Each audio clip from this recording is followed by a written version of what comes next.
For over 50 years, people have come to see the Sharks play. Talent, skill, speed, intelligence, elite-level athleticism. That's not these guys. Biased, one-eyed, opinionated. More often wrong than right. They make up for their complete lack of talent with pure dribble, gibberish, and enthusiasm. This is the ET Stand Podcast.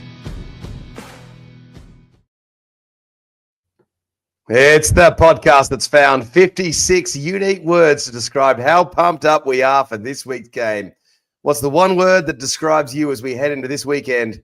Get into the comments right now. Welcome to the ET Stand, the Cronulla Sharks fan podcast. We let our talking do the football. We talk all things NRL through the lens of the mighty, mighty Cronulla Sharks as a fan of that great club. Everything you might want to know, we're here every Tuesday night at 8:30 p.m. and after full time on game days. We're live on YouTube and Facebook and available on delay on audio only in all the good places. We're also late tonight because, well, I just couldn't get the tech working and it's all my fault, really. So we just had some rather amusing technical difficulties, which means it is all happening for the Cronulla Sharks this week. 2 prelim finals, the trip to Melbourne. We've got you covered. Let's get into it. Do hit the subscribe button if you're new to the channel. It keeps you updated on all of our new content, and we've got a lot coming. We've got a bonus show this week for you on Thursday night. Thursday, I'll be joined by Franko for our opposition fan preview, and we'll be joined by Stormy Daniels from the Stormcast podcast. He's a very knowledgeable man, Stormy D. Great guy, even though he's a Storm fan. We don't hold that against him too much. That episode's going to be your best chance to get the complete rundown of the Storm team from someone who knows it better than most. So do definitely come along on Thursday night and have a listen to that one. Give us a like if you're enjoying the Sharks content. Apparently it helps us get a win if you give us a like. It's good mojo for the team. So introducing first, who's joining me on the panel tonight? Because we're doing a few shows. Introducing first, well, he's the man of the people. The man who was dishing out more hugs and man hugs than Cam McInnes has got teeth on Saturday night. The man who got home at 3 a.m. on Sunday morning. The man of the people, the great Scott Latino. How are you, mate? Oh, that's Fire hey, good. up, Sorry mate. about those technical difficulties. It was all me. Yeah, fire up That's indeed. all right, mate. How good was Yeah. Saturday night? Mate, it was amazing. Apart from nearly hitting a wombat the size of AFB on the way home, at 2 a.m. was awesome. But, mate, absolute scenes. The atmosphere was electric. And I was just saying to Francis in the green room, mate, credit to the Raiders. Their fans were pretty humble and pretty good. They were. So I didn't see any rubbish there from any of the Raiders fans. I saw a few more Sharks fans carry on than I saw Raiders fans, but rightfully so. That's very true. All right, we had a good time. And joining us for the first time this season, not to talk about Sharks player injuries. This is so good. So, poor Francis, we get him on every time there's a Sharks player injury crisis. And boy, there's been a lot of those this season. But tonight we're going to be talking about Melbourne Storm broken wrists. So we'll get into that with a very knowledgeable and former Sharks physiotherapist. And you can find them down there on Baronier Bay Road. The number I can't remember, but Southside physiotherapist legend, Francis Crossley. Hello, mate. Thanks. Hello, Dave. Great to be here. Where did you watch Saturday night from?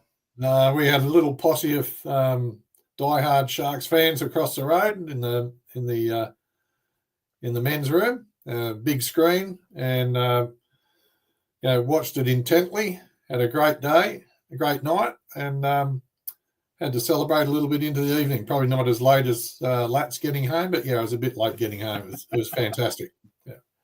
Yeah, right. Well, sounds like a good night was had by all. The comments start to come in. So on tonight's show, Lats is going to give us all of the Sharks news that you need to know. There's a bit of it. Obviously, the social media channel around the Sharks is going to be considerable.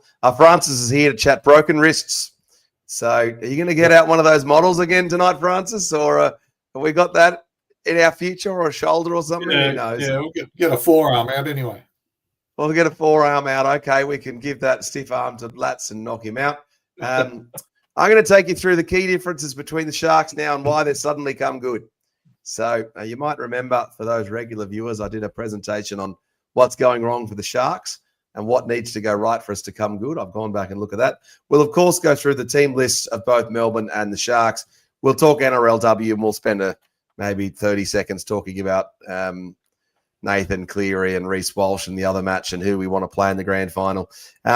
Before I get any further, tonight we do have the continued competition for the best comment. I can confirm that Mr. Dave was the winner of the best comment from Saturday night's rather lengthy debrief, which I think kept you company on the way home, Lat, so you didn't fall asleep. Yeah, mate. Yeah, Chris Kelly had it on in the front, and we had it on for pretty much the whole show. It was good. All the way home, though, did it? No, I didn't make all the way home, mate. I probably could have fit about 4 or 5 more episodes in, but I didn't make it all the way home. Took you a while. But, thankfully. All right. Well, so the ask, guys, is describe how you're feeling coming into this week's Sharks match with one word. And so I've got a few words for you that I think describes me, and I found 56 different words. So I'm just going to rough. Well, thanks to the different AI. I'm pumped, buzzing, stoked, thrilled, hyped, wired, charged, lit. I don't know if I'm lit because that would I'm not lit. Psyched, juiced. I don't think Sharks fans can ever talk about being juiced. Ecstatic, over the moon, exhilarated, on fire, revved up, vibrant. Thrumming was one word that the AI threw up to me, which I didn't know what thrumming meant. That's what does thrumming mean? Mate, probably can't talk to it on this time slot, to be honest. So lovely, ready to rock and roll, dialed up, hungry, tenacious, all of those things. So what's the one word that describes you going into this weekend's match? Get that in the comments. Lats, have you got a word for us? How are you feeling going into this weekend's match? Believing. All right, believing. Francis, how are you feeling going into this week's match? You pinched my word. I'm ecstatic, overwhelmingly happy, and joyful excitement. That's what that means. But seeing you already said it, I'll probably pick a second one. I'm frothing it. Stuart Campbell in the comments says that he's nervous. So get your words in, gang. I want to see the words. I thought I'd try something different for starting the show. Get your words in the comments. All right, let's go have a look at some of these comments before we get to the Sharks news. Harley is tipping the Sharks. No, Harley tipped the Sharks to win by 20 against the Raiders. You did tip the Sharks to win by 20 against the Raiders, Harley. Well done. Boyle of cricket. Sharkies big forwards need to target Jerome Hughes and put some big hits on him. That's been all the chat on NRL 360 that I just watched just now. Stuart Campbell feels like the media has taken our comment out about respect from last week and now sabotaging our campaign, trying to portray us as the favourites. Boys, it's funny this week with the media, isn't it, Francis? Them actually having to chat about the Sharks for once. Yep. There's only 4 teams left. Can't talk about the Tigers or Toby Sexton anymore. All right. Richard White in the comments. Richard White, if we get a scrum near the Storm line, I'd like to see us use the scrum play from the 2016 grand final. Yeah, that would be pretty good, Richard White. And then World of Cricket says, we should be favourites. Melbourne are busted. Never underestimate them. Oh, we got a super chat. Here we go. Super chat, MVP World. What's your score predictions for the next game? Go the Sharks. Well, MDP World, we're meant to, the rule with us in the super chats is we need to respond immediately and just give the answers to that. So are you going to let us off the hook, Em? How about we give our score predictions for the Brisbane Panthers game and we hold the Sharks ones off until our preview? All right. Well, MDP World, it's a great question to ask us. What's your score prediction for the next game? Go the Sharks. Let's ask everyone to start getting your score predictions in as well. As World of Cricket says, 22-14. Because I guess the thing is, MDP, is that sometimes I like to hear the previews from everyone, and actually I like to hedge my bets and just listen to what you're all saying and then make a decision. The whole point of the show is so that I can try and work out what the answer is. So I don't necessarily know yet. Yeah, well, let's actually talk about that in terms of predictions. Let's take it a different this question a different way. Are we feeling more or less confident than the last prelim versus the Panthers? How does it compare to that one where we lost? Lats? I'm feeling more confident. I think we're fitter. We're a more balanced team. We've got AFB there this year, and we can play 80 minutes worth of football, which we proved the other night. So I am more confident going into this game than I was last year going up against the Panthers. Okay, so the previous prelim prior to that was the 2018 one, which is the match where Billy Slater knocked out Sasai Feki and should have been suspended, Francis. Hopefully that refreshes your memory of that game. Are you more confident for this game than that game? Oh, far more confident. Just the runs on the board in the last 8-9 games, but particularly the last 3 games, show we've got a little bit more tenacity and consistency, which we've been praying for. So, yeah, really, really confident. Okay, so they're more confident. Don't want to be cocky. Yep. Can't underestimate Melbourne. But, yeah, I'm confident. More confident than this time last year. Okay. So there's last year and then there's the 2018 one. So then it obviously builds up to the natural build, which is that, Lats, are you more confident than the Cowboys in 2016? Yes. Yeah, I'm going to say yes. Oh, goodness me. Okay. I'm so confident. All right. Well, that gives you Lats's prediction, MDP. He's pretty big on the Sharks prediction. Francis, are you more confident than 2016? Oh, I'd probably say I'm probably equally as confident, but not more. Yeah. All right. Hopefully. We had a fantastic run into that, a little bit better run, so many wins in a row. So, probably on the same par. Yeah.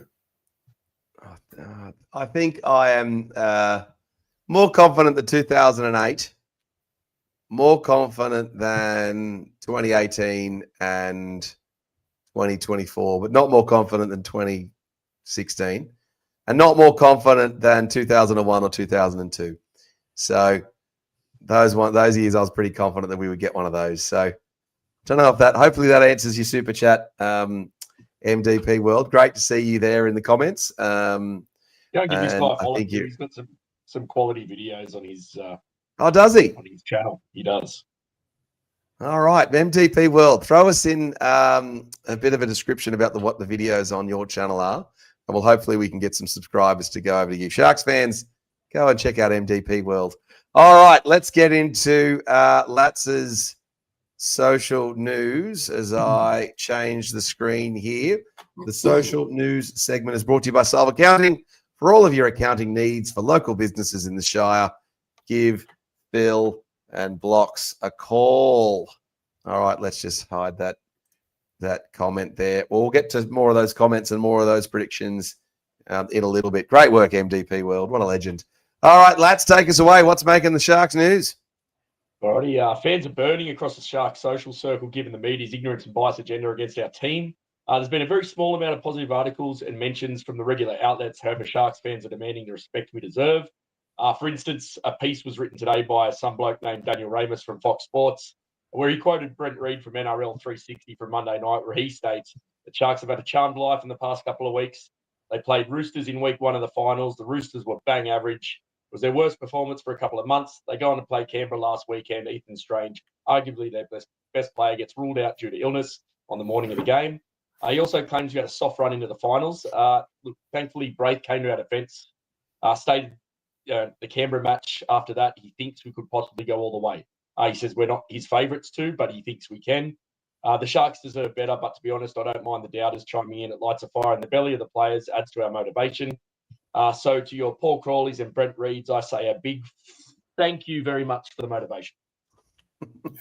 I tell you what, they were fighting with each other last night, Buzz Rothfield and Brent Reed and these guys. They were absolutely going at it. It reminded me of our podcast, really, and when we disagree about taking the 2 points or the third try principle or any of that stuff.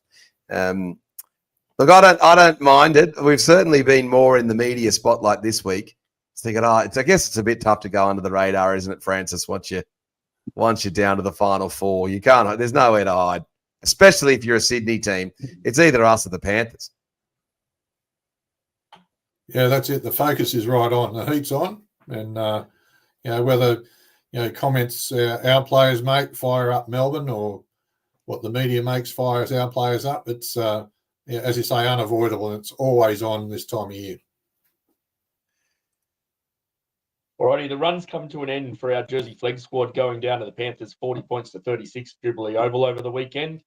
The boys went into the break down 28 points to 4. They came out absolutely firing in the second half, clawing their way back to fall short by only a couple of conversions, with both teams crossing for 7 tries apiece. It's been a tremendous year for the boys. They've done us all proud. Enjoy the off-season, lads, and we look forward to see you ripping in next year. Our Harvey Norman women's squad is off to a grand final this weekend after rolling the second-place Mounties 30 points to 26 at Jubilee Oval last Saturday. The girls take on the Newcastle Knights at Combank Stadium at 1 p.m. this coming Sunday. Bring it home, ladies.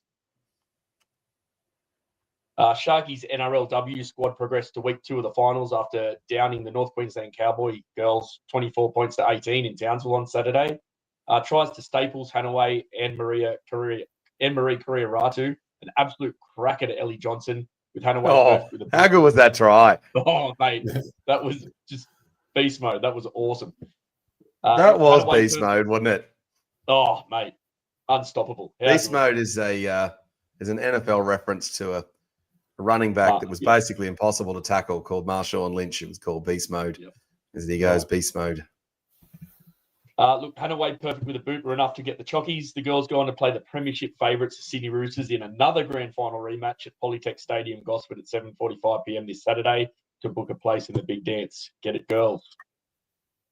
The club are calling for all Sharkies fans to paint the Shire black, white and blue. Decorate your cars, homes, workplaces or shops in Sharkies colours. Think jerseys, streamers, posters, flags, balloons, or literally paint your house black, white and blue. There will be prizes awarded for the best residential and retail efforts. Jump on the Sharks website and click on the link to upload your photos. Better get the Southside Physiotherapy shop front happening, Francis. I hope there's some black, white and blue in there. Yeah, we'll get it on. Big Toby head you can borrow. Yeah, I can see that behind it. Yeah. Oh, how good. Happy birthday to our captain, Blake Brayley, who turns 27 today. Hope you've had a cracking day, mate, and the boys get you in this week to celebrate. Oh, wouldn't that be good? How old is Blake Brayley, lads? 27, mate. You just guessed that, or did you know? I'm pretty sure it's correct. No, it is. It's 27. Fair enough. All right, yep. Alrighty, calling all Sharks fans who are attending Friday night's game at Amy Park in Melbourne. There'll be a meet-up prior to the match, I believe, at Pink Lemonade. So all Victorian Sharkies fans and Shark Cage crew and any other Sharks fans attending can enter the stadium as one and make as much noise as humanly possible to unsettle the Melbourne Storm and their supporters. And to announce we're in the house, let the boys know we've arrived and that we're going to win. The meet will be at roadside level near Gate 2. Please arrive prior to 6:50 p.m. and bring them home. Yeah. It's well done by the what is it, Luca and I think it's Luca and Jono. Is it Luca and Jono? I can't remember that second legend. I posted that one, yeah. Yeah, Luca is an absolute legend, that guy. The Victorian guys. It's well done from them to jump on board and organise that. I think they're even going to get the Shark Cage drum sent down to them because Tim can't make it. So I'll be down there at Pink Lemonade. So certainly anyone who sees me down there, come say good day. We'll get you on Instagram for a pre-match interview and all that normal carry on. It's going to be a terrific time. All Sharks fans, let's get down to Pink Lemonade. It's they do quite a good pork ribs thing too, actually, which was pretty good last time and pretty yum. Very good. So see you there. Finally, boys, there's been a lot of chatter across the socials this afternoon of Bellamy's decision to play Jerome Hughes this week after first game back from a left shoulder injury, breaking his left wrist only 3 weeks ago. Quite a few fans happy with this as they believe he'll be targeted and having to play Wishart in 14 in case Hughes goes down injured. They believe we'll have a stronger bench, and I tend to agree. It's an interesting choice playing Jerome Hughes, isn't it? As I remove the Lats slides and say, Lats, can I just say, just brilliant Sharks news updates from you during the season. It's just so Excellent. good. Excellent. just seeing you do the Sharks news from a social media perspective, such a great way to get Sharks updates. So where would you need to go anywhere else other than that? All right. Jerome Hughes, that is the next segment. The Storm today named their team with Jerome Hughes named. He's been injury plagued the last 2 months. Round 21 versus the Roosters back in late July, he dislocated his shoulder. Francis knows that I've done that injury numerous times. It's not nice. Yeah. We won't say how. No, one time I was just getting off the ground and Chris Kelly just was watching me on the ground, just get up, and it just popped out. It's disastrous up in Newcastle. So once it happens once, we know it can happen again. So then he came back, I think, too early and then broke and fractured his arm because he was favouring it. So he fractured his forearm, didn't he? So started with the dislocation, then the fractured forearm. So, Francis, let's firstly chat the dislocation. What happens with a shoulder dislocation? It just pops out. How does it go back in? Why do the rugby league players not get operated on the same way that I was? Well, the shoulder is a very mobile joint. If we take a different joint, the hip joint, you've got a very deep socket. The ball of the joint sits right in and it's very stable. If you make a saucer with your hand and that's the ball of the shoulder joint, it can slip all around. It's not encased in bone like a hip joint. So the ball of the joint will slip forward usually because people are landing with their arm up and out and someone lands on behind them, pushes the ball of the joint forward. The force is too strong. It slips off the socket and it dislocates out. In doing that, it stretches the ligaments, the joint capsule, and the muscles that provide the stability. And it needs to be put in the sling position and rested for a few weeks to allow that tissue to heal and become more stable. And that healing process will go on for 6 to 8 weeks. And once it's sort of been stabilized for 2 to 3 weeks, you can start strengthening it with weights in a very controlled manner and very supervised. For most rugby league players, coming back 6 weeks, Francis, that just seems an outrageously short amount of time, doesn't it? Yeah, and for park players and everyday people who would never do it, but with the pressure of important games, players can get some strength back because remember they're extremely strong to begin with, so that then the muscles provide a lot of support, and then they have specific sort of strapping and specific bracing to try and limit the movement of the shoulder. However, I'd have to say professionally it'd be a high risk situation to play someone with an unstable shoulder. And Jerome's shoulder would still be unstable. You'd have to have the protection of strapping and bracing. And, even now, which is, he played 2 weeks ago. 9 weeks, yeah. Yeah, so it's still very early days. So I'd be surprised, really. If he takes the field, I'd be surprised. It might be one of these situations where he's named to play but might not play. We don't know. Might be a Ricky Stewart. That's just considering the shoulder. Now, of course, for Sharks fans, the most famous dislocated in Sharks history is, of course, that of Barry Russell's. And I interviewed him just last week. And part of that process of interviewing him, I went back and looked at him trying to play rather valiantly, in that, what was it, the week 3 semi-final after dislocating his shoulder. Similar match at the end of the season. He just couldn't tackle, couldn't pass, couldn't do anything. No. So I know that's 30-something years ago, 30 more plus years ago, but it's still the same injury. So Jerome Hughes it's not going to be easy for him to play, is it? So then you compound that, Francis, with the wrist injury or the fractured forearm. So what do you think that means for Jerome Hughes on top of that, and it's an own injury? Yeah, well, a fracture of the forearm, I've got my handy model here if we can get it on camera. we love a Francis model as much as, straighten the elbow, bend the elbow. And then if Yep. we look in the forearm, we have two main bones. This one, the radius, and this one, the ulnar.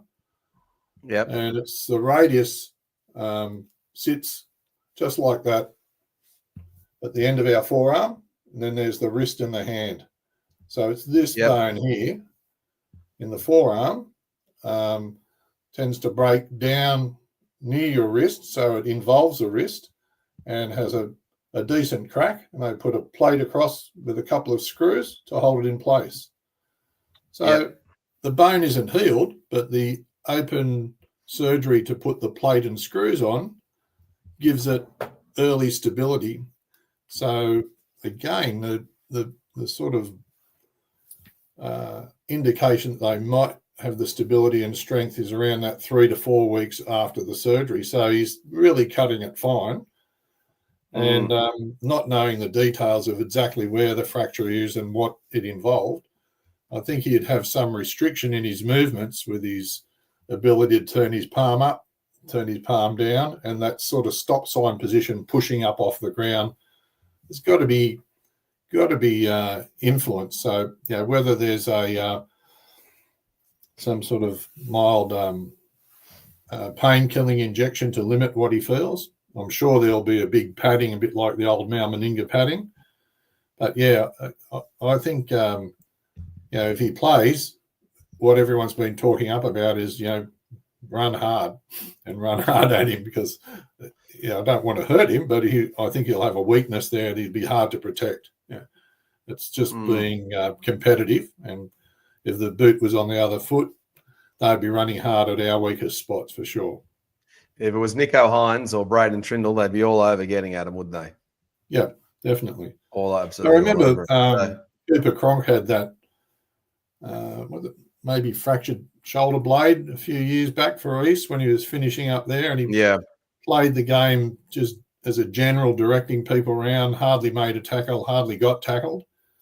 So whether they're planning to do something like that, I don't know. It's going to be exceedingly interesting in a number of ways. Well, I just look forward to see Fatalakai Latch running at Jerome Hughes. I think that makes me very happy to think about that. Latch, so having heard that briefing from Francis, if you were Coach Bellamy, would you play him?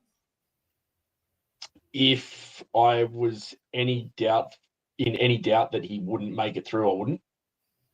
But a player of his caliber, you've got to give him a crack if he's fairly fit. So he wouldn't be naming him if he doesn't expect him to take the field. Mind games possibly, but I don't think so. I think we'll see him on the park. Yeah. All right. Let's go through. Well, great. Can I just say, Francis, terrific synopsis of the injuries there, and it's so good that it's not a Sharks one for once. That's absolutely brilliant, which is one of the critical things. All right, let's hit through some more of these comments before we go any further. James Munro in the comments says, "I hope Hughes plays. Run Teague at him all night like Graham on drink."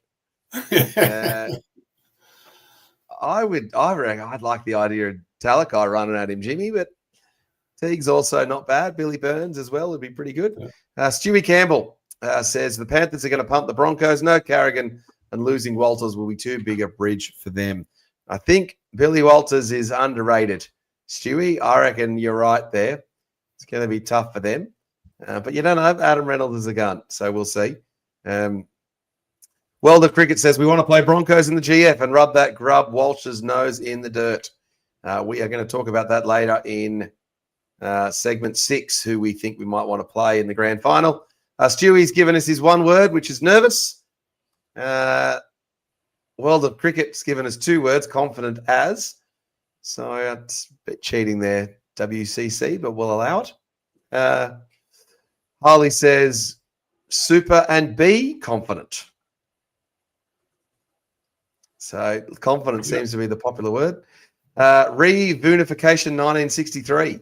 We will turn the storm into rain, depression of tears. Up, boys. That's true. And then we've started to get some tips, so we'll go through them soon. Glenn in the comments says, everyone seems to be basing this current Storm side based on previous year's form and not their current form. Yeah, they're just a different team. They've been patchy. The whole competition's been patchy, including us. I think in terms of a Storm team, since 1999, really. Bree Bellamy, this is a good one to be taken on and not to be feared in the same way, Glenn. They had an 8-week period there, or 10-week period, where they went win, loss, win, loss, win, loss, win, loss, win, loss. Yeah. Not to mention they got rolled by the Dragons. We've already beat them once this year, I believe, and I think we can do it again, mate. All right. MDP says great predictions and then backs that up saying that his channel is Short Films Cinema. Right. All right, we'll have to check that out, MDP. Hey, MDP, actually, just on that, send me a DM on your short film stuff. I'll go look at it. I might have something that can help you. And he also did say great predictions. Mike Knight says, I'm a believer. And then I saw your face, Mike. That's a song. JFP, I take back every bad take I had against our team this year, even against Rami, and I'm a simple man. Forgive me, Fitzy. Let's go 22-16, JFP says. Well, I'm going to show you my presentation in a second, JFP. WC says bloody Mundine got us that year. That was 1999. Yeah, bad year. Mundine got us. Yep. Very bad year. One of the ongoing jokes is that somehow I convinced Lats to rewatch that match 3 different times in the entire history of us doing this show. I tell you what, it is painful PTSD. to go back and watch those Sharks knockouts. I'll skip and come back to the score predictions later. MDP says Sharks on a high at the moment. James Munro says, agree, Boldo. I'm all ears for Lats and the socials. I'm not sure why James Munro would be talking about ears in reference to you, Scott Latino. It's 1-1, Munro. 1-1. 1-1. Fair enough. I'm all ears. That's pretty funny. For those that don't know, Scott Latino has rather small ears. Don't you, Lats? It's very funny. Drizzy Goat says Sharks versus Panthers final. And then Panthers by 8 over the Broncos. Stewie says Storm got to be worried about our momentum, bringing him back.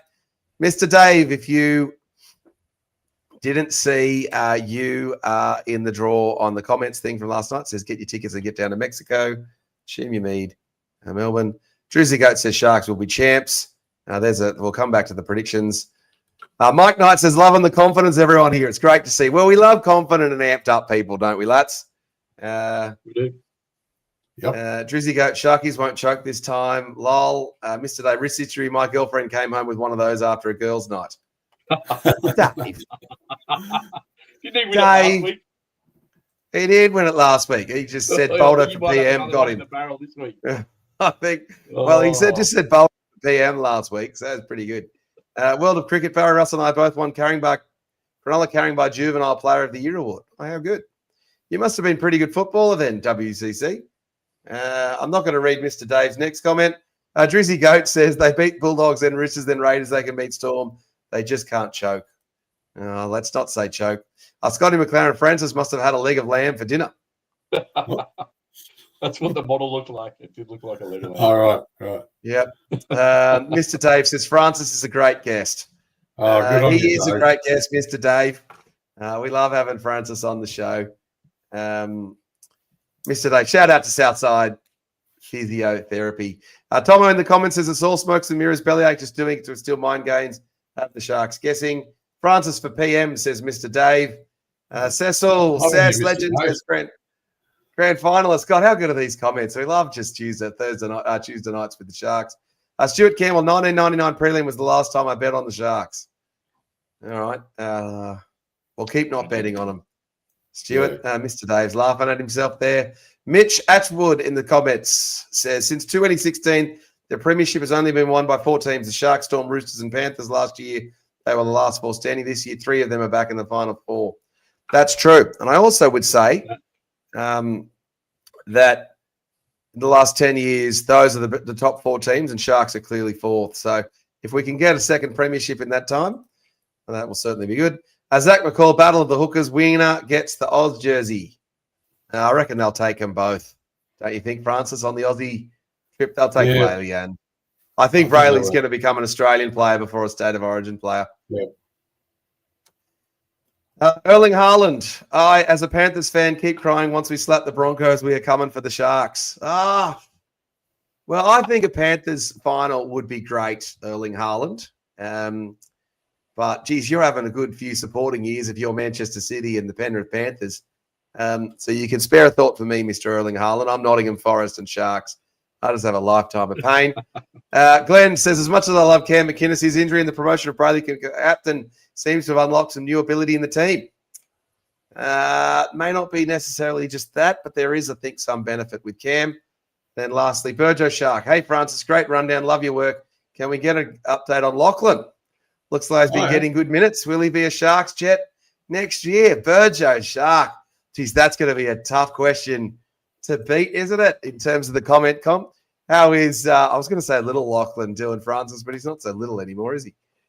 Oh, no, they're pretty disappointed after their loss on the weekend, but they had a lot of celebrations Saturday, Sunday, and into Monday. But Lachlan still hasn't had anything concrete from the Sharks or the Jets as yet, so still got the feelers out. So thanks, Burgo Shark. Spread the word. Yeah, he has had some good minutes, so I think he's played quite well this season. So hopefully there's an improve in that situation, yeah. All right. Thanks for that comment, Burjo Shark. All right, on to the next segment. It's how the Sharks have come good. Now, for those with the benefit of the visuals on YouTube, I'm presenting the opening slide from a presentation I actually did when we lost to the Roosters and we got whooped, and it was rather depressing. And it was 7 Sharks reflections we must all have, compiled by a very sad Baldo with 5 AI versions of me looking all sad. And at the time I said, well, why are we sad? AB, what are our problems? AFB's carrying our forwards. I said at the time, we couldn't seem to handle our injuries. We were kidding ourselves that Kennedy and the Daily M was possibly going to be a thing. I was rather depressed that Nico was a B+ halfback. Called out Ronnie, and so he just always seemed to make dumb decisions, with particular call out for the captain's challenges. I got a picture of Daniel Atkinson there saying our coach will not work it out. And lastly, a call out with a picture of Ronaldo Mulatalo in a Queensland Origin jersey saying that we have no Origin players. Lats, do you remember me presenting this and talking through and being all sad and how much of a bad spot we were in? I do, mate. And haven't things changed? Haven't things changed? Well, it's funny because then I kept going in that presentation and said, all right, well, so what does that mean for us? It means on the current trajectory, we are not going to win. This was my conclusion after the Roosters loss. However, I did say we will continue to be top 8 relevant, but not progress past week 2 or week 3. So we've not progressed past week 3 yet. And I then said, to remind us, we must all be realistic. And then I went on to say, unless. So 1, Nico gets better. 2, we have no injuries. 3, we have smarter decision-making. 4, if the forwards stand up. And 5, if we have Valentine level of improvement. Which brings me to 10 reasons the Sharks got better, compiled by Happy Bodo. All right, let's go through it. You can tell me what you think, whether I'm on the money or not. Point number 1, the forwards, well, they stopped being injured. Toby Rudolph's had timeout. BH Hughes had timeout. Talakai. Oregon Kafusi, Teague Wilton, a whole bunch of them have had timeout this season.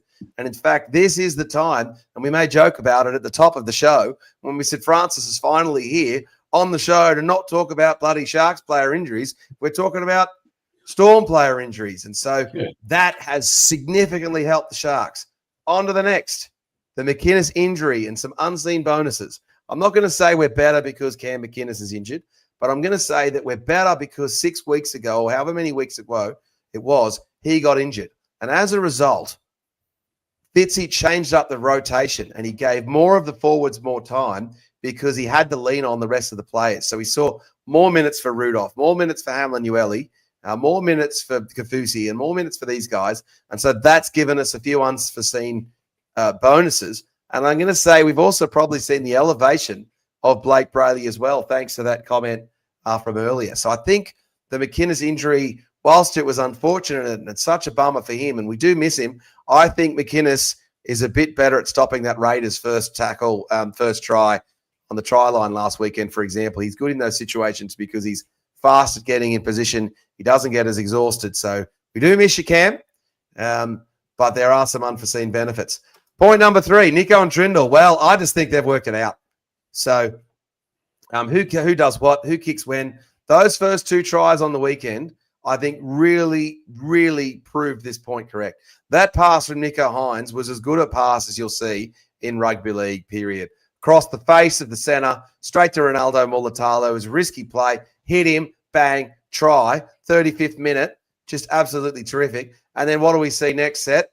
Trindle setting up Nico Hines and getting him one-on-one with the defender so he can go on and score. You've got to say, I think they've worked it out. It's absolutely brilliant to see. Next, which also meant all of those things, no more Dan the man. So because we've had all of our forwards, it seems that Fitzy's just worked out, well, wait a minute, I was a forward. I know how to coach forwards. I'm just going to have a team that has awesome forwards. And we've got 4 awesome forwards, and we've got 1 awesome forward that can also play in the centres if we need to. And it just means that's the way we're playing. We're playing to our coach's strength. We never developed a plan for what we would do with Daniel Atkinson. We never saw Kalen Ponga style 14th player impact from a half going onto the field, and not having Dan the man in the 17 when we play both Nico and Trindle has certainly improved us. That said, Daniel Atkinson, you were absolutely terrific when you deputised. On to the next. Kale Hero came back. 250 metres last week. The guy's a machine. He scores tries. He would have been the top try scorer this season if he hadn't got injured. It's no coincidence that Sharks suddenly got better once Kale Hero came back, but that also did something else, which I'm also going to talk to. Point number 6, Brayley started running. So, guys, if you're watching this weekend and you see Blake Brayley running from dummy half once or twice, that is such a good sign. And that is the moment when I thought, oh, yeah, we're on this week. And actually, funnily enough, you can talk about all the tries you want, but I think the key moment was when Blake Brayley ran from dummy half last weekend and he got the penalty. We took the 2 because 500 Sharks fans said to take the 2, and they kicked the goal and we got ahead by 8, and I was pretty confident. Next, Ronnie is now appropriately agitated. And I use the word appropriately agitated. It's a term I use if you ever got a loved one in hospital, you should be appropriately agitated with the doctors so that you've got to make them like you, but you've also got to be a little bit painful to make sure you get the care. So the analogy for that works in medical, but in this, Ronnie is not being a bullhead anymore. He's being appropriately fired up, getting the guys going. He's the lifeblood of the team, but he's not being a dickhead anymore and being a distraction. And I think he was brilliant against Marky Mark and the Roosters. He really brought it, and I thought that was brilliant. And we saw it again from the Raiders, and he's scoring a hat full of tries. What is he on 17 this season? Great work, Ronnie. Next, Toby Rudolph is in career best form. You hear it on the media all the time, this player's in career best form, and they're clearly not. If I hear one more person say Nico Hines is in career best form, the guy won a Daly M medal in 2022. It's pretty tough for him to be better than that. But Toby Rudolph is in absolutely career best form. Last weekend, he dropped the ball twice in the first stint at 20 minutes of the Raiders and was still brilliant. So normally we would have seen a head down Toby Rudolph and one that can't do anything and not brilliant. Tackling hard, running hard. His second stint when he came on, absolutely brilliant. Made a huge difference. Next, Billy Burns' discovery and also Teague Wilton. They've got to be doing something well if these guys are keeping Britton Nicker out of the team. He was absolutely brilliant last week with that try. And the last point, rugby league, like rugby union, is a team sport, and I just hope all 16 of you pass the ball to Talakai. We didn't need Talakai. We don't need Talakai in the centres anymore. He has become the Ole Gunnar Solskjaer of the Cronulla Sharks. He changes the game when he comes on at the 20, 25-minute mark. He is just so difficult to deal with.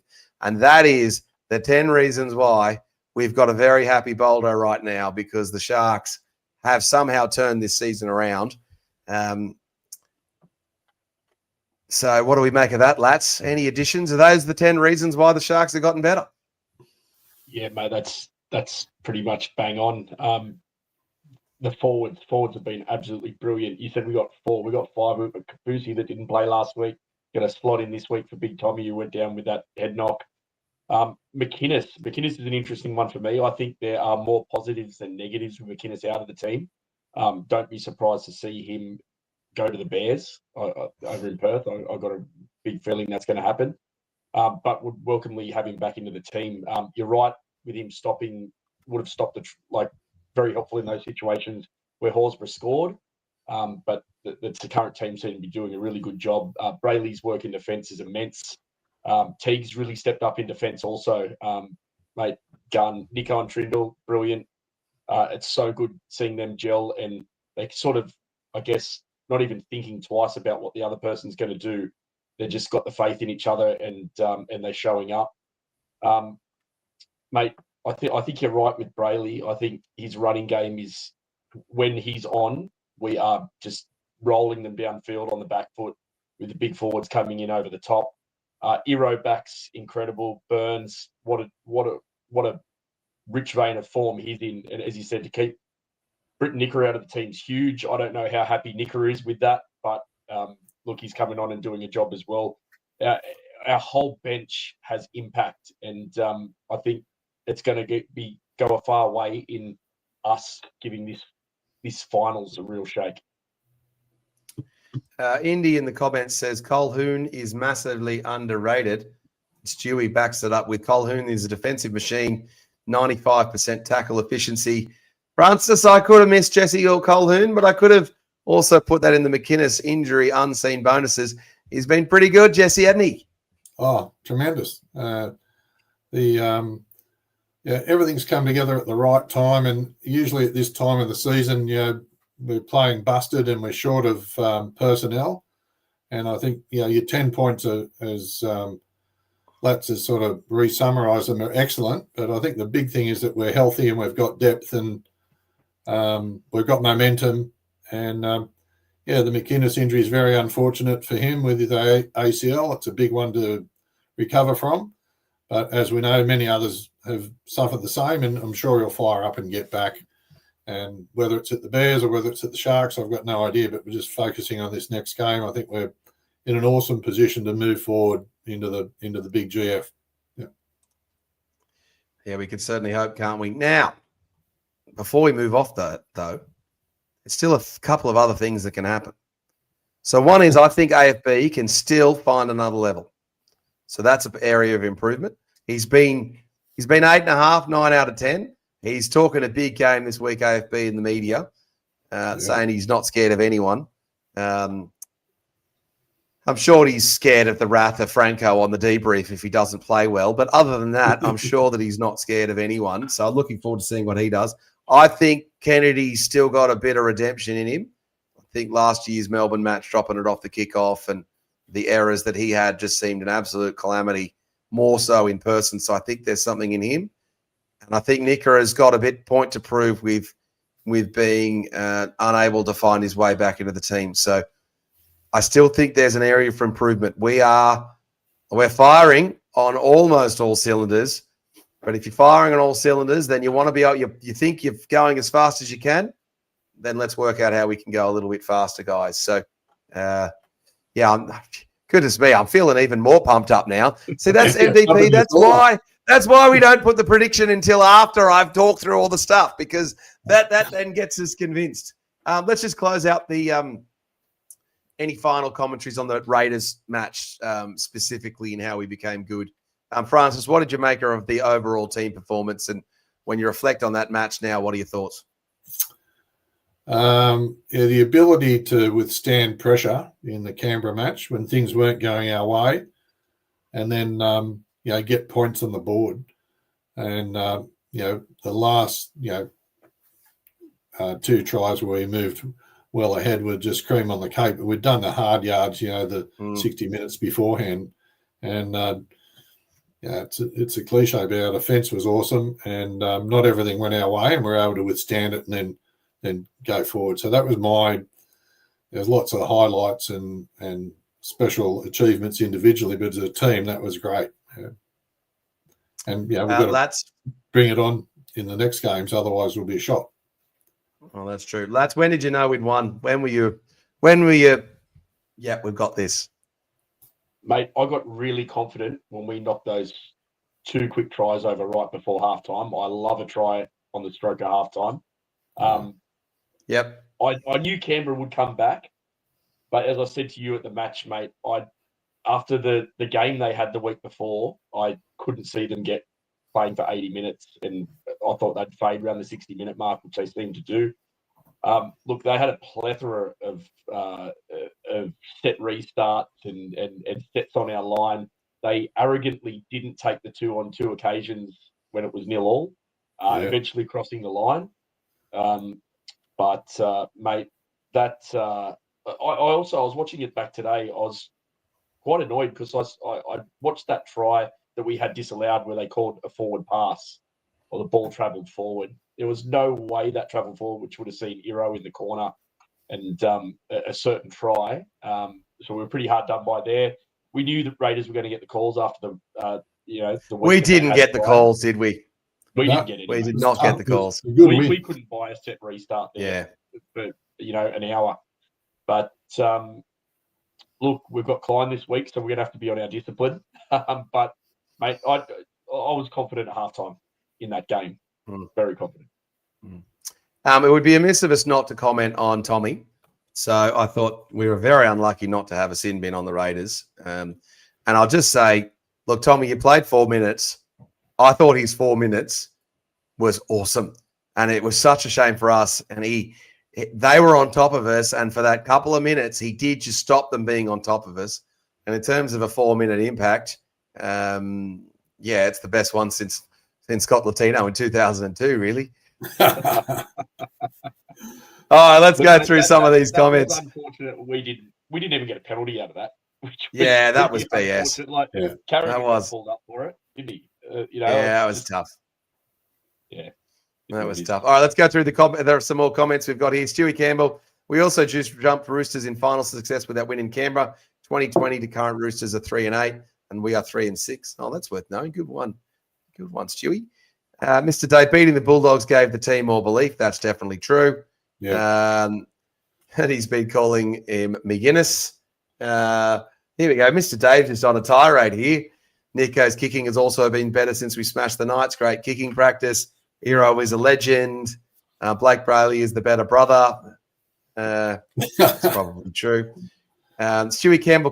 We talked about Stewie Campbell. Then Mr. Dave has just been on fire here. Mike Knight at Indy, yes, but I think we're all starting to see now he and Billy are massive for us. I think that's probably true. Shark Cage says, see you at Pink Lemonade. So I guess the Shark Cage guys, some of them will be down there. Reviewnification 1963. So our bench at the moment is lethal. Very good. Yeah, it seems to be that the bench can just come on and turn the tide. However, they go off at halftime and then they're not any good, which is interesting. I think Fitzy's got the rotation perfect. He's got the rotation right. And it showed that in that game against the Roosters when he brought Nicker on. He's really got his rotation set, just top notch at the moment. Yep. Our downfall could be a back getting injured, though, as no backs on the bench. Now we've got Talakai, Mr. Dave. And we know Talakai is a centre. Franko tells us every week. Dizzy Goat says they'll blitz the Storm. Sharkies are fine. Let's go 28-12 to the Sharks. And SJD says Nico's cut out pass to Ronnie nearly hit Hero in the face. That's true. All right, let's get on to... Yeah, he had to pull back. Let's get on to the Storm preview, shall we? This match preview is brought to you by Miranda Hotel. If you are looking for somewhere to watch the game, go down to Miranda Hotel and you can watch on the largest sports screen in the Shire in their awesome sports bar down there. You can also take advantage of those $7 schooners that they have on as well. Sharks versus the Storm. The honours have been even so far in 2025 with the team winning one apiece. Last start, the Storm trounced us 30 points to 6 in a match that I was at down in Melbourne. Boy, that one hurt. Sharks never looked in it. The shape of the Storm backline in attacking us was really pronounced. So the shapes and the angles was great. Before that, the Sharks won a 31-26 victory over the Storm at Shark Park with the Ronaldo switching to cover Xavier Coates being the most memorable moment from that match. Sharks are 3 from 6 against the Storm in the last 6 matches. So they don't seem to have the wood on us anymore. Prior to that, it was 5 consecutive losses. And, of course, the most notable match between the two clubs is the 2016 grand final, with all of us knowing how that one went. And some trivia for you. Let's see if anyone can get this in the comments. Who was the first player to have played for both the Storm and the Sharks? We have talked about him on this podcast before. It is not Nicho Hynes or Dale Finucane or Aidan Tolman or Brian Norrie. It is not Jeremy Smith. Who is it? Who was the first player to play for both? Lats and Francis, you can have a think about that. Let's see if anyone gets it in the comments. All right, Fitzy's named the team. Let me pull that one up. Bang. And I go like that. The Sharks team to take on the Storm is the most obvious Sharks team that we have had all season. Take you through it. Number 1 is William Kennedy. The wingers are Sione Katoa and Ronaldo Mulatalo. Unchanged centers, Jesse Ramian and KL Iro. Mr. Superman. The halves are Braden Trindle, Nico Hines. Front row for Noah Blake and Toby Rudolph with Blake Brayley at the hooker, captaining the team. Billy Burns retains the jersey 11 in the second row with Teague Wilton, and Jesse Colhoun locks the scrum. The bench, largest forward pack you're going to see going around. Britton Nickera, Stia Sifatalakai, Oregon Kafusi comes in for the injured Tom Hazelton. Oregon will be over his calf injury and not playing last weekend. Will have done him the world of good. Braden Hamlin-Ueli is in the 17, and the coach of the Cronulla Sharks is Craig Fitzgibbon. Francis, this was the team to pick. I don't think there was ever any doubt about who it was going to be. I don't think you could displace Billy Burns. It was just this must be the most obvious settled Sharks team of the season. Oh, I agree. It's they've been playing fantastically, and I can't see any reason to change them. We're just unlucky with Tom, and it brings Kafusi back, and we're strong, looking good. Lats, what do you make of the team? Mate, it's the team we were hoping for. We all expected it. We wouldn't want anyone else in there. It's huge. Look at that bench. That is massive. BHU's been, hammering the door down. He's been awesome. I did watch on the replay today. He had a little bit of a niggle with his knee at one point just before he went off, but obviously that's all good. Mate, I'm so excited. I'm believing even more than the start of the show. Just looking at that lineup, I have not looked at the team today. I knew what it would be, and I'm pumped. I'm so pumped. Well, you did know what it was going to be, didn't you? I guess that is the problem with this show. You start watching or being in the show, and you think, I have a chance here, and then by the end of it, you swear we're going to win 58-0. Yeah. Yep. Yeah, I feel like we've given it a good run, haven't we? Talking about the Sharks. Let's go look at the Storm team. Does any of you two want to volunteer yourselves for talking through the names of these guys? No, thanks. All right, lads, let's go. Fullback Ryan Pappenhausen, your wingers are Will Warbrick and Xavier Coates, centers Jack Howarth, Nick Meaney, Cam Munster at 6, Jerome Hughes at 7, Stefano Utukamanu at 8, Harry Grant at 9, Josh King is your other prop. Who have we got here? Atavalu Lasati. Yep, all right, at number 11. You've got I think that's right. Inform Alicia Katoa rounding out your second row. Trent Liero is your lock. Tyron Wishart on the bench to cover Jerome Hughes when he gets injured. Sean Blaw, Tui Kamakamika, and Alec McDonald, and your coach is Craig Bellamy. Yeah, well done. We've got. Yeah. Well, I was confident I was going to be all right on Kamakamika, but yeah, Lasardi I wasn't backing myself on. Yeah. It's not exactly the star-studded Melbourne Storm team. To one of the comments we saw earlier, just outlining, they're coming in on reputation. Perhaps Munster, Hughes, Grant. It's not as good as Cronk, Slater, and Smith. You've got. They're beatable, aren't they, Francis? They're beatable. You've got to remember they finished second, so I think they're beatable, but don't go in thinking we're just going to run over them. Yeah, that's certainly true. All right, well, we'll do a deeper dive on the Melbourne. We'll do a deeper dive on the Melbourne Storm team coming into on Thursday. So keep an eye out for Stormy Daniels. We'll be live at 8:30, I think, and we'll get the full rundown on all the Storm players. So we won't go into that in too much detail. And basically, it's the Storm's Franko head-to-head with Franko on our show on Thursday night, guys, which should be rather. So what you're saying is it's going to go for about 6 hours. It could go for 6 hours.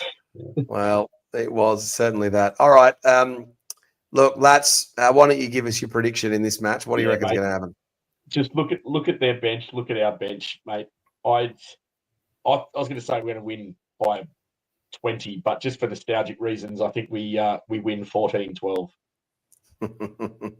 Francis, what do you think is going to happen? I think we'll win. I think we'll win by a try or two. So I'm going to say 24-12. 24-12. That makes it a little bit comfortable for us. All right, let's go through some of these tips. We can do it. Well, the cricket says 22-14. Glenn says Sharks 36, Melbourne 16. That's confident. Harley was right last week, 36-18.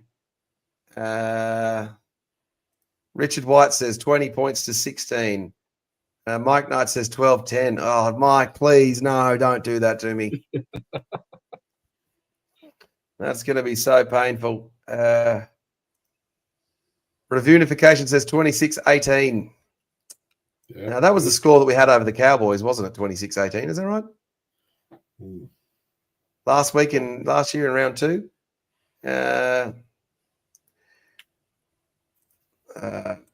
Oh, there we go. SJD, I tipped the Sharks over rated 30-10. Can I have a medal, please? No, you can't.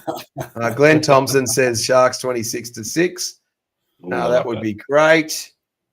Just going through here, looking for other comments with scores. I don't think I can see any. All right. Okay. Well, no one's tipping against the Sharks so far, so we're all pretty confident Sharks fans, really, aren't we? I'll save my tip for. I'll put my tip on the Instagram channel prior to the match. I don't know what I think is going to happen. I'll save it until then. All right, let's get into the next segment. We'll quickly touch on the other match, the Penrith Panthers, who we want to play in the grand final. If we play the Broncos, then that would bring memories of the 1997 Super League series and all those early matches from the 2000s. However, if we get to play the Panthers, then we'll want to avenge last year and show we have bridged that gap since the last year's prelim final elimination. Francis, who would you rather play? Who do we want? I think probably I would prefer to play the Broncos. But on the flip side of that, someone's got to stop the Penrith roll onto the 5-peat. And if we get to play them, it's a great motivation to finish their era and to get a bit of revenge from last year. So I prefer to play the Broncos, but if it ends up being the Panthers, I think we've got some great motivation. Lats, same question. Mate, I saw one of the earlier comments to say that we should be playing the Broncos in the grand final to rub Reece Walsh's nose into the dirt. Look, I'm happy to let Cleary do that because I want to take down the reigning premiers. I want to get through a hot Roosters team, red hot Roosters team. Tick. Minor premiers. Tick. Competition favourites. Melbourne. Tick. Let's take down the reigning premiers. Yeah. Bragging rights for days. I think that's right.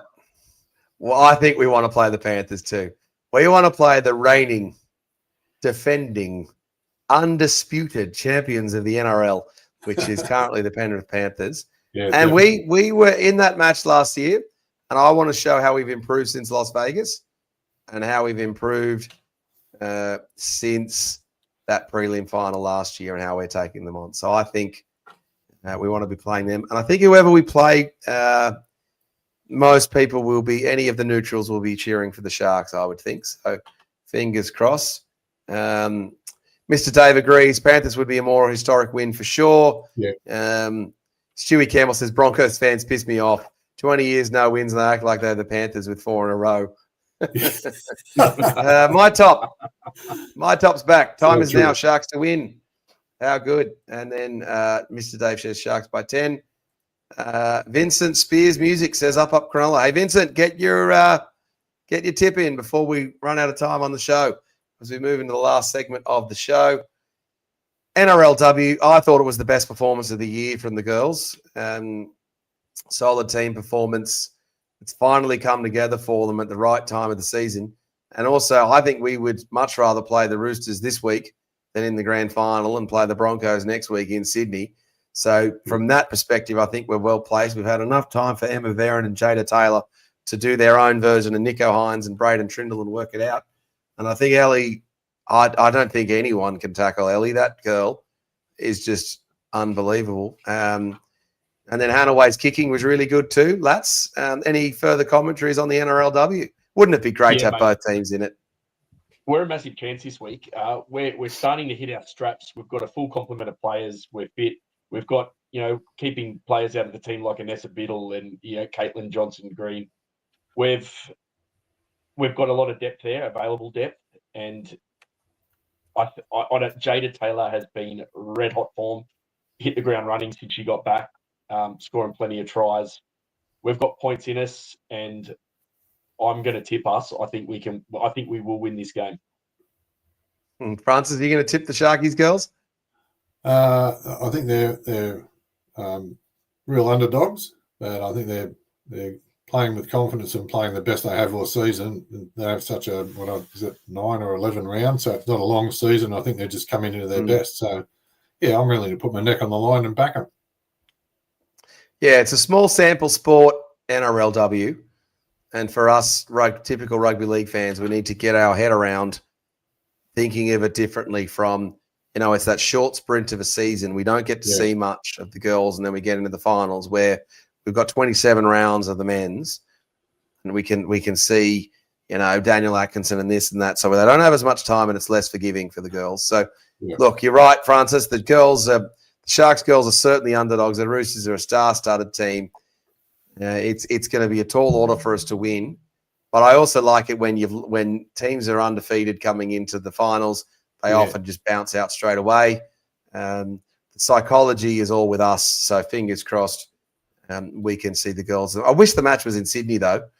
Being in Gosford, I found that a bit annoying. If it was at SFS or Shark Park or somewhere, I would have gone. I guess the Roosters figured not to take it out to a course. I found that a bit frustrating, if I'm honest, but it is what it is. All right, the last of these comments. Reviewnification says, beat the Panthers in the GF. We'll shut up all the naysayers. That's right, for Reviewnification. We are going to make everyone a believer by beating the Roosters. Well, actually, we beat the Bulldogs. Then we beat the Roosters. Then we took on the Raiders. Then the last two parts of our plan is to go down to Melbourne, have some pink lemonades, get some nice ribs, and win by 48 points. And then come back to Sydney, have a great time, paint some more houses black, white, and blue, drive down Jarrania Bay Road past Southside Physiotherapy and see that big head of Toby Rudolph's in the screen in the window, and then catch the bus from Miranda Hotel out to the grand final, and then tune into the ET stand as Franko does his 98-hour podcast that he said that he's going to do following a grand final win. I think that's the plan, isn't it, Lats? Yeah, but I think that's what's been penciled in. I think that's right. All right, last of the tips. Vincent Spears gets it in. Sharks by 8. Harley says, I'm tipping the girls. Mike says the girls were good, man. They were. Also tipping the Sharks by 8 there. And Vincent says men by 8, girls by 10. There we go. All right, Francis and Lats, thanks for coming in for this Tuesday night episode of the ET Stand. I think it was a good one. And can I just say, I think all of the commenters were really, really, really contributed quite a lot. Lats, who do we want to give the comment prize to? I can think of 2. I've got one in mind. Yeah.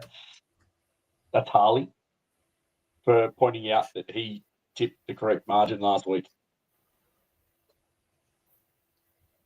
I tipped 20 by the Raiders. That one was pretty good. And then what was the other one that was really good? That one was pretty good. Then what was the other one that was really good? The Legal Lamb one was pretty funny as well. The Legal Lamb one was also pretty good. I also liked James Munro giving you stick about agree by all the years on Lats's socials. That one was also pretty good. Sadly for you, James Munro, though, you've been a panelist on the ET stand, so therefore you are not eligible. So you'll have to use your burner account next time, Jimmy. Actually, and just speaking of Jimmy, if you're still watching, can you let us know how much the tickets are back for the GF? Have you looked yet? Or do you do that on Saturday morning? Maybe he does that on Saturday morning. Because Jimmy will obviously be flying back from Amsterdam. I believe he's due out later in the year. Surely he makes the trip. Surely he makes the trip. All right, I think we give it to Harley this week, who correctly tipped the Sharks win by 20 against the Raiders last week. Harley, you're in the draw, legend. We love having you part of the show and all the commenters that are part of the show. All right, guys, that was the ET Stand podcast. For all of our sponsors, Solve Accounting, Southside Physiotherapy, of course, Miranda Hotel, Morgan's at Cronulla, and Displayware, who are the Jersey guys behind us. We have a terrific time doing this. I will be down at Melbourne at Pink Lemonade. If you see me, come and say g'day, give me a headbutt or something. We will be live on the debrief. I wish I was going straight after. Oh, it'd be so good. Cameron was so good. Just so he can give me a headbutt. We'll be live. I think we'll go 20 minutes after full time for the debrief. Just give me time to get back to the hotel. Also, there's pretty good coverage. If the Sharks make the grand final, then there'll be really good coverage of interviews and all that sort of stuff, which people aren't going to tune out of. So we'll just let the interviews play out, and then we'll be live with my instant reaction with my dear friend Franko. Lats is joining me. I think we might even convince Chris Kelly to join us. We've got dial-in, so if you want to join the show post-debrief, you can certainly do that. Follow us on Instagram if you want to see me and my travels down to Melbourne. Other than that, guys, that was the ET Stand podcast. The Sharkies are going to a prelim final Friday night in Melbourne. Let's go, baby. Sharks forever. See you on Thursday night with Franko, guys. Up. For over 50 years, people have come to see the Sharks play. Talent, skill, speed, intelligence, elite-level athleticism. That's not these guys. Biased, one-eyed, opinionated, more often wrong than right. They make up for their complete lack of talent with pure dribble, gibberish, and enthusiasm. This is the ET Stand Podcast.